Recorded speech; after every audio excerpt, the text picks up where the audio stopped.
Hi!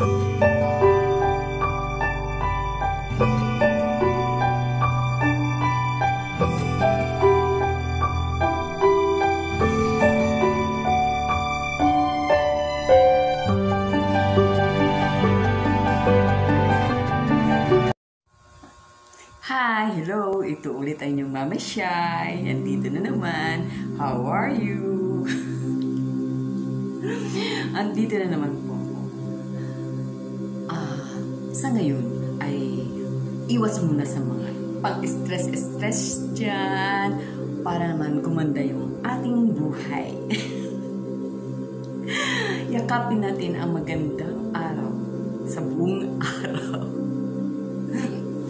Ito ngayon, punta naman tayo dito sa pakilig-kilig moments. Alam po ninyo, ang tao naman, kahit matanda na, ay hindi naman tumatanda yung kanyang puso at isipan. Malakas pa rin ang tibok-tibok ng puso at ang isipan ay maano pa rin. Pwede lang doon sa talagang nag-iisip, ano lang yan? Isip lang yan na huwag niyo isipin ng mga problems kasi life is sure. We must make the most of it. Kailangan yung mga nalalabi natin araw ay pagandahin natin, pagandahin kahit na yung ating bansa ay punong-puno ng sigalot. Tanggalin na ninyo sa puso ninyo yung mga tinik-tinik, puro tinik. Kami nga, kung tutuusin, kami pa nga sana mga mamamayan ang magre-revenge. Pero hindi namin ginawa yan. Tapos na. At face the better today. The beautiful today. Dito naman tayo sa ating usapang artista. Yung aking idol, Miss Casey Concepcion. Hi, Casey. Hello, Casey. I love you, Casey. Ito na naman tayo kay Miss Casey Concepcion. Salamat naman at umiwas siya sa mga ganun-ganun diyan sa social media. Hindi naman sa ibig kong sabihin na umiwas totally. Hindi. Ang ibig kong sabihin ay pwede siyang look lang, pwede naman comment, basta in a cool manner, in a cool way. Yung mga hindi nakakasakit sa kapwa. Yung mas lalo kaming, wow.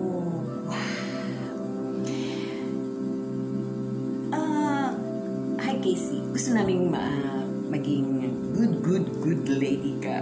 Kasi ganda-ganda mo kasi. Lalo pa ngayon, may nababalita. Binabalita ko niyan. Si Piolo Pascual. Si Piolo Pascual. Alam naman po ninyo si Piolo Pascual. Alam na ninyo yan. Alam ko rin yan. Ang pogi-pogi. Ang handsome-handsome. Bagay sila ni Casey. I-partner. Magkaroon sila ng pelikula ng pagaganda. Manunood talaga ako. Alam po ninyo si Piolo Pascual. Sa totoo lang ay meron akong kwento para sa kanya. Para sa akin, siya yung, kasi meron din akong international na idol dyan, noong unang panahon ko. Tulad kay Richard Gere. Alam niyo si Richard Gere, yung sa Pretty Woman, looking down the street, pretty woman. Hindi ko na alam ang sunod. Favorite ko ay parang pag may anggulo si Piolo Pascual na parang si Richard Gere. Ang galing. Idol ko yun. At saka sa totoong buhay talaga, si Piolo Pascual ay talagang mabait. Promise. Mabait talaga. Kasi meron akong alam na isang artist yan siya. Alam mo itong artist na to ay magaling siya, pero hindi siya, ay yung mga lahat ng painting niya ay parang ini-snap lang, parang hindi siya, nagpipilit siya, talagang pipilit siya para sa kanyang magiging buhay, hanap buhay, pero wala talaga. Parang pinagkaitan ng panahon. Pero alam naman po nyo, kahit pinagkaitan pagalitan kayo ng panahon, sige lang ng sige. Kasi hindi man inyong araw ngayon, ay baka sa susunod araw nyo na. Kaya huwag mawala ng pag-asa. Kasi ang pag-asa ay parating. Nandyan, darating at darating sa tamang panahon. Ngayon yung artist na yun ay talagang pinapakita niya yung kanyang galing, pero talagang hindi. Parang nakikita sa mga expert, nakikita sa kanya na wala. Ngayon, ito siya ay nag-painting ng portrait ni Piolo. Piolo Pascual, alam niyo yan, kilala niyo si Piolo Pascual. Huwag niyo sabihin, hindi niyo kilala si Piolo Pascual kasi idol ko yan. Nag-painting siya ng portrait ni Piolo Pascual. Maganda, nakita ko yung portrait kasi hindi ko lang na-save kasi alam mo na may inaasikaso at saka yung cellphone ko parating may mga nangyayari. Kaya hindi ko na-save yun siya. Ngayon, naisip niya, pinenting niya si Piolo Pascual. Maganda yung painting niya, simple lang na ang painting niya. Alam kong malay mo, who knows, alam ni Mr. Piolo Pascual yung painting na yun. Ngayon yung lalaking yun, pumunta ngayon kay Piolo para ibigay yung ang painting niya kay Piolo. Ayaw ko, hindi ko alam kung talagang idol din niya si Mr. Piolo Pascual. Kaya punta siya, binigay niya doon. Nagkataon wala si Piolo doon sa hindi ko alam sa office ba nila o sa bahay mismo. Basta iniwan na, binigay na lang niya doon. Tapos nung makita ni Piolo Pascual, yun, dumating siya, hindi ko lang alam kung ano. Nung makita ni Piolo Pascual yung painting na yun, ay bigla siyang parang may nag-touch sa puso niya. Hindi ko alam, baka yung si Lord, ang God natin nag-touch. Kasi syempre yung painter na yun talagang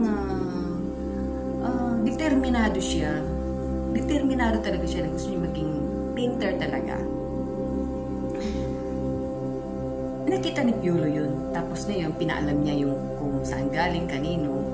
Ngayon, nakalimutan ko na kasi, matagal na kasi ito, istorya na ito. Kaya medyo pasensya na kung hindi ko masyadong nabigay sa inyo ang impormasyon na mahusay. Kasi nakalimutan ko na. Hindi katulad noon, may mga diary kami, sulat-sulat. Ngayon, wala nang diary. Dito na sa isip. Nakalimutan ko na. Pero alam ni Mr. Piolo Pascual yan. Naibigay niya yung painting na yun na talagang, ano lang siya, yung simple lang na painting na si Piolo ay talagang naka-ano lang. Tapos nung nakita ni Mr. Piolo Pascual yun, alam mo, hinanap niya yung taong nag-painter na yun. Tapos nakita naman niya at hindi ko alam kung binayaran niya o pero inalok niya ng scholarship. At marami siyang ginawa dun sa taong yun na talagang makikita mo na talagang kabaitan niya. Imagine na yun kung ano. Sa mga nakikita ko sa ibang artista, talagang pag nagaganon, ito, painting to ni ano. Kumbaga sa Mona Lisa, painting to ni Leonardo da Vinci. Yung mga sikat talaga. Siyempre yun, ordinaryo lang naman painter. Itsapwerahin niya yun. Hindi naman katulad ng mga ibang artista dito nakikita ko pag nagpapaano sila ng mga painting nila, pinakilala nila, mga sikat talaga. Pero itong si Piolo Pascual ay hindi. Nung makita niya yung painting na yun, ay medyo parang may nag-touch sa kanyang puso. At parang ano siya, hindi siya mapakali na talagang inano niya yung painter na yun. Kung sino siya, kung ano siya. Ngayon, nung malaman na niya, ay talagang inalok niya. Inano niya ng scholarship. Talagang inayos niya hanggang sa maging maayos. Ay, totoo ka po. Naging maayos po ang painter na yun. Kaya medyo nakalimut-limut ka. It's very long time ago na. Tagal-tagal na rin. Alam mo naman si mama ay matanda na. Kaya pagpatawad po. Pero sa totoo lang, ang ganda-ganda ng puso ni Mr. Piolo Pascual. Kasi ako, mahilig din ako ditong tingin-tingin. Alam mo naman kami mga mga young ones. Ay, dito na lang kaligayahan namin. Manood ng TV, manood ng kung ano-ano. Eh dito nga, at saka makibalita, eh dito nga na ano ko yun. Talagang humanga ako sa puso ni Piolo. Alam mo, yung napakasimple lang ng painting na yun. Pero kami ho ay medyo angkan din ho kami ng artist. Ay, anak ko artist. Ako, kaya nga, yan, tinan mo, puro mga ano-ano. At saka dito, meron din kaming, dyan, mga paint, yan. Tayo nyo, meron din kaming yung canvas. Nag-painting din kami. Yung anak ko ngayon, nakapagtrabaho na sa animation kasi nagpipainting kami. Eh, ngayon, si Piolo Pascual, talaga hinanap niya at inalok niya ng scholarship na maging talagang ang taong yun ay maging isang talagang kasi sa naisip ni Piolo talaga itong taong to ay determinado. Imagine talagang come what may, talagang inano niya ang kanyang sariling likha doon sa idol niya. Binigay na lang niya doon. Talagang parang niregalo niya yun. Pero ang ganda, nakita ko, naano ko din kasi kami lahi din naman ng mga artist. Ang asawa ko artist din, ang anak ko artist din. Eh ako medyo. Tapos ngayon, yun na nga, ito si Piolo, hinanap niya, naayos na niya yung lalaki. Kaya masasabi ko sa inyo, talagang maganda ang puso ni Piolo. At sino ba namang hindi magkagusto kay Piolo? Ang pogi-pogi, si Richard Gere ng Pilipinas. Oh. Kaya, Mr. Piolo Pascual, I love you. Idol ka namin. Kaso ngayon lang, medyo taghirap, tag-ano, hindi kami maano sa mga movie. Hindi naman kita nakikita kasi sa totoo lang, hindi naman ako nanood ng ABS-CBN. Gusto ko sa GMA, nanonood ako sa GMA kasi medyo ano lang naman sa maganda yung mga program, mga teleserye ng GMA. Malabo lang yung madalang lang yung mga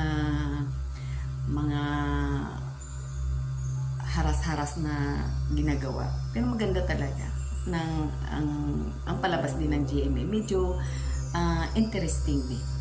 Pwede sa mga bata, pwede rin sa matanda. Kaya, okay lang.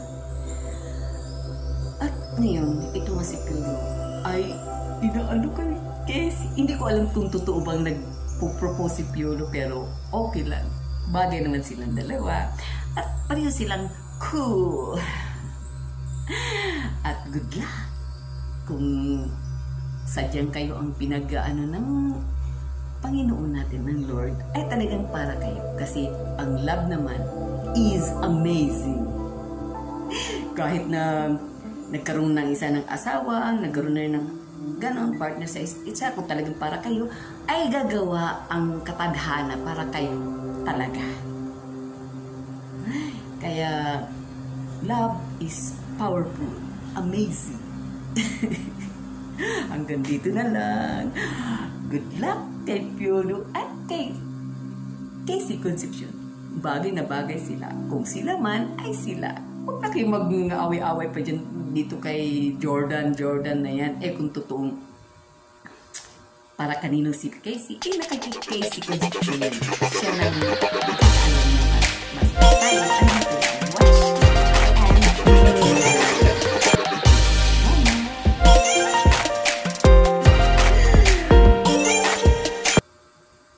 smile lang tayo. Huwag tayong mag-aaway-away dahil sa kanila. Mag-pray tayo para sa kanila. Sana maging maayos para kanilang magiging gagawin ay maging maayos.